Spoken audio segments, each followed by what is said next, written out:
Hello everyone, কেমন আছো সবাই? আশা করি খুব ভালো আছো। আর আমিও তো ভীষণ ভালো আছি। আর এখন বাজে ঘড়ির কাঁটায় সকাল ঠিক 6:30। আর এখন থেকেই তোমাদের সাথে নিয়ে আমি আমার আজকের দিনের একটা ভিডিও তোমাদের সাথে শেয়ার করতে চলেছি। আশা করি ভিডিওটি তোমাদের খুব ভালো লাগবে। তো দেখো, সকাল সকাল উঠে বাইরের প্রকৃতিটা এত সুন্দর লাগছিল দেখতে। সকাল সকাল ঘুম থেকে উঠেই এই সুন্দর সবুজ দৃশ্য, এত সুন্দর ঠান্ডা হাওয়া, এগুলো অনুভব করে মনটা যেন একটা আলাদাই শান্তি পেয়ে গেল। আর কাজের এনার্জি সেটা যেন মনে হলো আরও দ্বিগুণ হয়ে গেল। তো এত সুন্দর প্রকৃতি দেখে এবার ঘরে চলে এলাম, ঘরের যে টুকটাক কাজ থাকে সেটা করে নেওয়ার জন্য। আর সারা দিনের মধ্যে সকালটা হচ্ছে এমন একটা সময় যেটার উপর কিন্তু নির্ভর করবে তোমার সারা দিন কেমন যাবে। তাই সকালটা যদি এরকম সুন্দর স্নিগ্ধ পরিবেশের সাথে শুরু হয় তাহলে তো সকালটা কেন, সারা সময়টাই ভীষণ ভালো কাটবে। সেই জন্যে আমি চেষ্টা করি সকালবেলায় ঘুম থেকে ওঠার পরই আমি এই বাইরে গিয়ে একটু দাঁড়িয়ে থাকি বা কখনো ছাদে গিয়ে একটু দাঁড়িয়ে থাকি, নিজের মনটাকে আর মাইন্ডটাকে একটু ফ্রেশ করে নেওয়ার জন্য। আমি সেই জন্যেই সকাল সকাল উঠে আগেই সমস্ত কাজে আমি হাত দেই না। আগে আমি নিজের মনকে একটু শান্ত করে নিজের সাথে নিজেকে একটু সময় দিয়ে তারপরে ধীরে ধীরে সমস্ত কাজ আমি করি। আর আমি তো তোমাদের সাথে এর আগেই বলেছি, যেহেতু আমি পরের দিন কি কাজ করব সেটা কিন্তু আমি আগের দিন রাতে বসে একটা মনে মনে ছক করে নিই। আর যার জন্য পরের দিন উঠে আমার কিন্তু ওই ধড়পড়টা একদমই থাকে না যে এরপরে কি করব এরপরে কি করব, কারণ আমার তো মনে মনে সেট হয়ে আছে কোন কাজের পরে কোন কাজ করব। তো সেই জন্যেই ধীরে সুস্থে নিজের মতন করে আমি সমস্ত কাজ করি। আর সকালের শুরুটা আমি সবসময় চাই যেন ধীরে সুস্থে খুব সুন্দরভাবে শুরু হয়।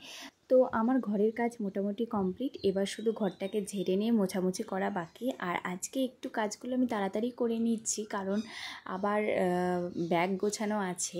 কারণ সামনেই তো জামাই ষষ্ঠী, সেটা সকলেই জানো, বেশি দিন তো আর নেই। তো সেই জন্যে ভাবছি ব্যাগটা গুছিয়ে নিই। আমার আবার এটা স্বভাব যে আমি কোথাও যাওয়ার কথা শুনলেই না আমার মনটা ভীষণ খুশি হয়ে যায়, সেটা তো আছেই। তার সাথে সাথে মনে হয় যে আমি কখন ব্যাগ গোছাবো। বিয়ের আগে যখন কোথাও ঘুরতে যাওয়ার থাকতো, আমি তো নাই করে প্রায় 7 দিন আগে থেকে ব্যাগ গোছাতে শুরু করে দিতাম, এই ভেবেই যে আজ এটা নেব। আবার দেখা গেল 2 দিন পর আমার কিছু মনে পড়লো, ওমা ওটা তো নেওয়া হয়নি, তাহলে আমি আবার ব্যাগের মধ্যে ঢুকিয়ে নেব। এমনকি নিজের যে এগুলো প্রয়োজনীয় জিনিস, যেমন ফেস ওয়াশ বা সাজার জিনিস, এগুলোও আমি আগে থেকেই ব্যাগে রেখে দিই। অথচ কিন্তু আমি যাব 7 দিন পরে, আমি ব্যাগ থেকে বের করেই সেটা ব্যবহার করব, কিন্তু আমি ব্যাগের ভেতরে রেখে দিই। মানে একটা আনন্দ, একটা এক্সাইটেড কাজ করে মনের মধ্যে। তো এখন বিয়ের পরে সেটা কোথাও একটু কমেছে ধীরে ধীরে। আসলে ওই যে বিয়ের পরের জীবনটা তো একদমই আলাদা হয়, তখন তো আর নিজের জন্য অত বেশি স্পেশাল করে সময় বের করা যায় না, বা নিজেকে নিয়েই ভাববো এই সময়টাও পাওয়া যায় না।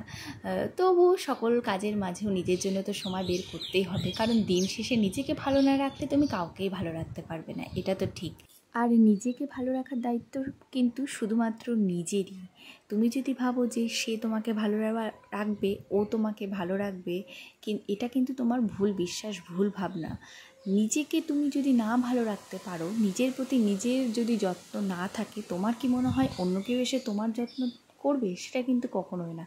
হ্যাঁ, সে হয়তো করতে পারে 1 দিন 2 দিন, কিন্তু 3 দিনের দিন সেও কিন্তু বলবে যে নিজেরটা নিজে করতে শেখো। তো সেই জন্যে নিজেকে খুশি রাখা, নিজেকে যত্নে রাখা, নিজেকে আনন্দে রাখা, সেটা শুধুমাত্র নিজেকে নিজেরই করতে হবে। এটা কিন্তু তোমাকে কেউ করবে না। হ্যাঁ, তুমি সকলের জন্য করবে, কখন সেটা করতে পারবে? যখন তুমি নিজেকে ভালো রাখতে পারবে। তাই নিজেকে ভালো রাখাটা, নিজের যত্ন নেওয়াটা আমার মনে হয় খুবই ইম্পর্টেন্ট। সবার প্রথমে নিজেকে ভালো রাখতে হবে। এবার নিজেকে ভালো রাখার জন্য তোমার যতটুকু সময়ের প্রয়োজন, যতটুকু সময় মনে হচ্ছে তোমাকে দিতে হবে নিজের জন্য, আমার মনে হয় সেই সময়টা সংসারের মধ্যে থেকে তোমাকে বের করে নিতে হবে।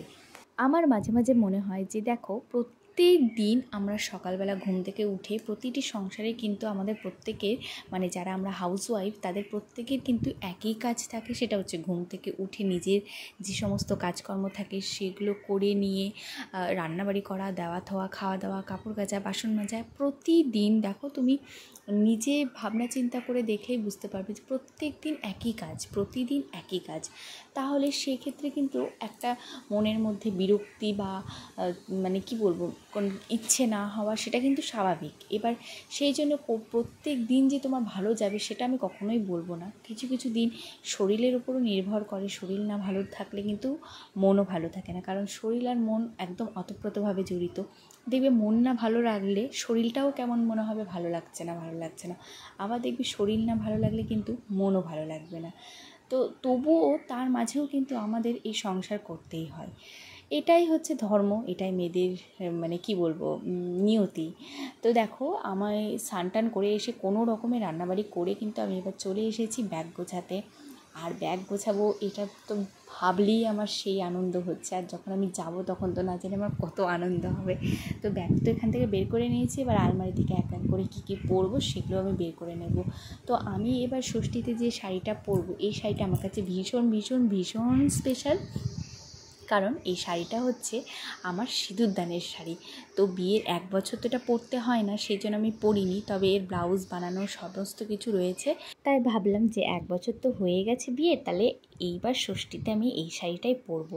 আর এরপরে ওরও আমি পাঞ্জাবিটা বের করে নিচ্ছি। এই পাঞ্জাবিটা বের করেছি ঠিকই, কিন্তু আমি জানি না এটাও পরবে কি না। আসলে আমার শাড়ির সাথে একটু ম্যাচিং ম্যাচিং দেখলাম জন্যই বের করে নিলাম। তো চলো এখন এগুলো সব ঠিকঠাক করে ব্যাগের ভেতর ঢুকিয়ে নিই। আর আমার তো আনন্দের সীমা আমি বলতেই পারবো না, এত আনন্দ হচ্ছে। তো এরপরে কিন্তু তোমাদের সাথে আমি সমস্ত ভিডিও ধীরে ধীরে শেয়ার করব। মানে আমি ষষ্ঠীতে কেমন মজা করেছি, কেমন ঘুরেছি, কেমন খাওয়া দাওয়া করেছি, কী কী করেছি, সমস্ত কিছু তোমাদের সাথে ছোট ছোট ভিডিও বা লং ভিডিওর মাধ্যমে সমস্ত কিছু তোমাদের সাথে কিন্তু শেয়ার করব। তো আজকের এই ভিডিওটা এতটুকুই পর্যন্ত। তোমাদের কেমন লাগলো সেটা কিন্তু অবশ্যই কমেন্ট করে জানাবে, কারণ তোমাদের সুন্দর সুন্দর কমেন্ট কিন্তু আমার পরবর্তী ভিডিও করার কিন্তু একটা এনার্জি।